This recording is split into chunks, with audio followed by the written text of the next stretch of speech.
7. Joe Mixon. Well, they're hoping that the second half is better for him than the first half. They've got to find a way to get him going. He's a big part of their offense. Brings up second and the line of scrimmage, the 7 now on 2nd and goal.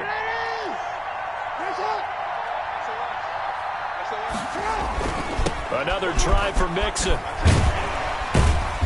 And this is going to result in losing yardage. They're driven back to the 8-yard line. That backs them up 1 yard and brings up 3rd down.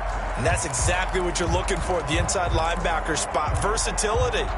He can drop into coverage, or as he did on that last play, use his speed to get to the perimeter and knock the ball carrier for a loss. Now, they'd really like to make the short field pay off. We'll see if they can, but this is 3rd and goal. Jackson fakes the give and keeps it. And they'll get him down here at about the 5-yard line. 3 yards on the keeper, and it's 4th down. Typically on the read option play, when we talk about responsibilities, we're talking about what the quarterback has to go through. How about the inside linebacker, though? His job on this play, shadow the quarterback and hold him to a short gain. Did it to perfection.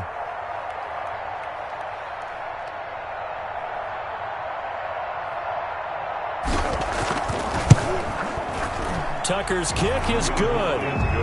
And that will extend their lead even further. A good drive gets them inside the 5, but they could not punch it in. And credit the defense, too. Make sure that happens, because that was the old bend but don't break approach.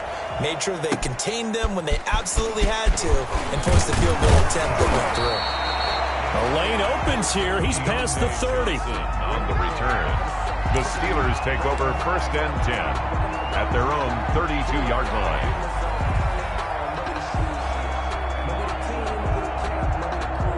The Pittsburgh offense at the line to start their next drive. They are looking to make a bit of a 180. They are sputtering right now.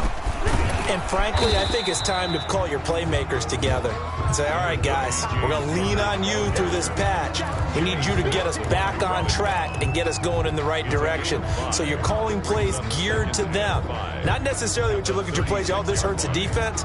I want the ball in the hands of X, Y, and Z and see if we can move forward. So don't get too cute. Go to the playmakers. After the pickup of 5, here's 2nd and 5. Again, a run with Connor. And that play is blown up, losing yardage back at the 35.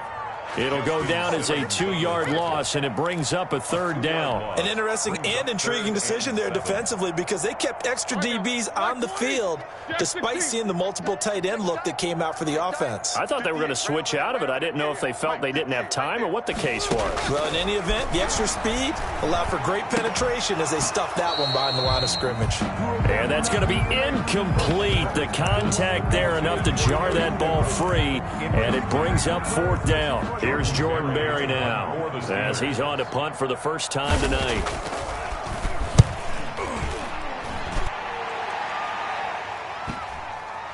And this one will wind up being down just outside of that 20-yard line.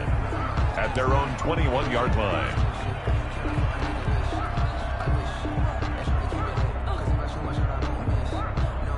The Raven offense set at the line for this next drive. And they split the uprights last time for 3. They've got the lead. They're not going to play this conservative. They're not hoping for another field goal. They're hoping for a touchdown. I'm with you on that one. I like where your head is. I like the way you're thinking, because you're exactly right. Trying to sit on a lead and play that way, that doesn't work too well for most teams. Run your offense. Run what you do best.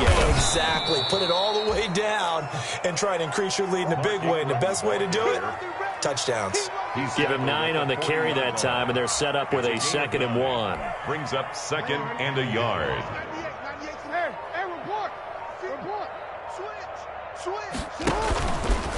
Stepping up, he'll try and run. And he'll get up to the 43-yard line. They'll get 3 as the drive continues. It's a 1st down. It's a gain of 3. 1st down, Ravens. We are headed to the 4th here on Thanksgiving night. You're watching the NFL on EA Sports. Historically, this is such a tough, loud venue, but you can hear a pin drop right now. A lot of fans long gone, not used to seeing a lopsided score like this. Joe Mixon. The big man, Tyson Alualu, there to make the tackle. Charles, you said earlier this defense is probably going to need to hold these guys right around 20 or under that if they were going to have a chance. It was evident pretty early on that wasn't going to happen. Yeah, they left 20 behind a long time ago in this game, didn't they? It looks like they're headed towards a big, big number. But 20 was the threshold because that kept them in the ball game and kept the pressure off of their own offense.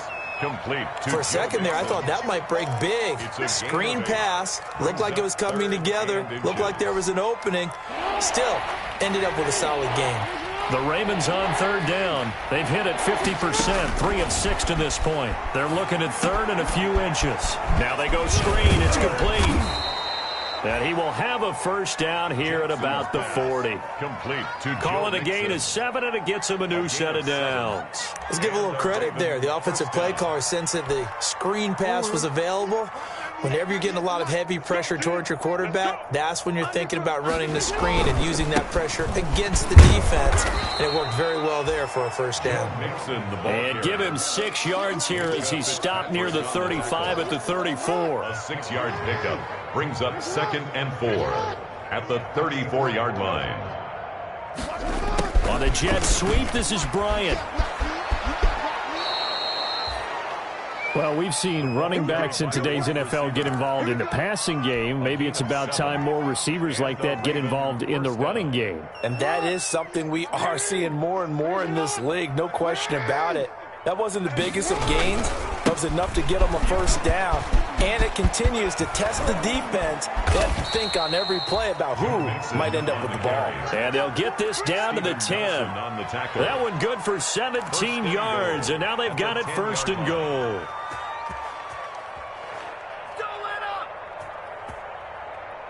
So not quite a 1st and goal. It's 1st and 10 from the 10. Mixon with it. No dice this go-around. He's hit behind the line and taken down. T.J. Watt, always the disruptor, there to blow that play up. Well, they've had success on the ground on this drive, and that makes the defense more likely to overcommit to stop the run as they did on that play. But keep in mind, it makes them susceptible to play-action passes as well.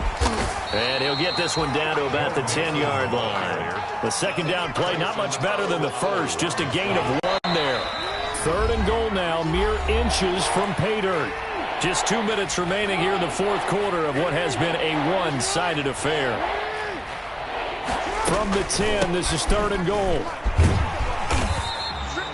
Call it no gain on the play, so no help there. And now 4th and goal. Such a long drive here. 3 points. That would be a disappointment, but I don't know if you can go for it here, can you? Well, you know, the defense was really giving them a lot all the way downfield, and now they've stiffened. Forget that bend, don't break. Now they don't even want to let them get a yard, do they? So in this spot, you remember what the coaches told us before the ball game?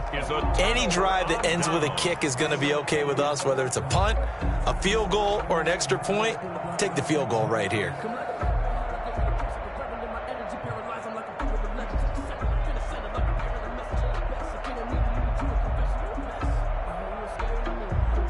The Steeler offense here about ready for their next drive. Well, I think that the folks here had hoped that maybe this home atmosphere would carry their guys to a surprise victory, but it does not appear that that's going to be the case. There's too much to handle on the other side in this one. Yeah, things were pretty stacked up there in the middle of the line. A lot of bodies, not much space. I think ultimately he was fortunate to get anything out of that run.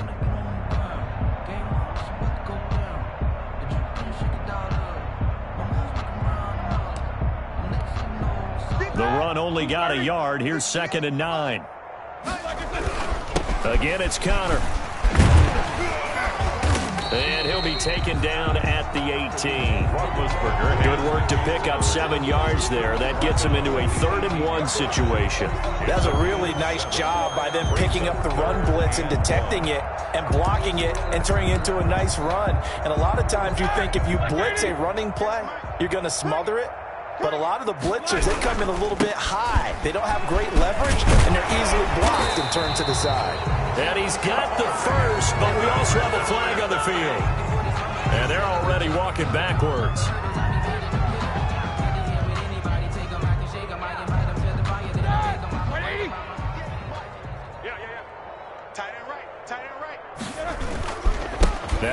going to give this one to Conner. And he powers his way up past the 30. James Conner. The tackle made by the corner, Jimmy Smith. That's a really nice, tough run inside, and they gained 5 yards on it. And to be frank about it, most offenses don't expect to get 5 yards on a play call like that. So when they do, they go back to their huddle with a little pep in their steps. They're starting to think that they're starting to dominate the line of scrimmage. 11 yards there, first down. I think they like this drive a little bit better there, partner. Running game helping out, picking up some of the slack. Because remember, the last drive, they went 3 and out.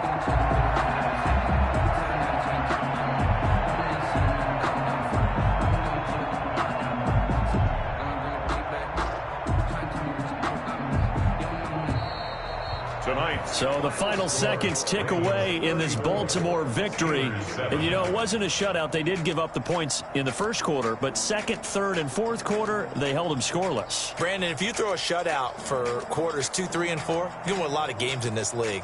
And this felt a lot like, almost like if you say baseball, and the pitcher goes through the lineup the first time and the hitters get to see him, and then they come out after that and the bats start blazing, right?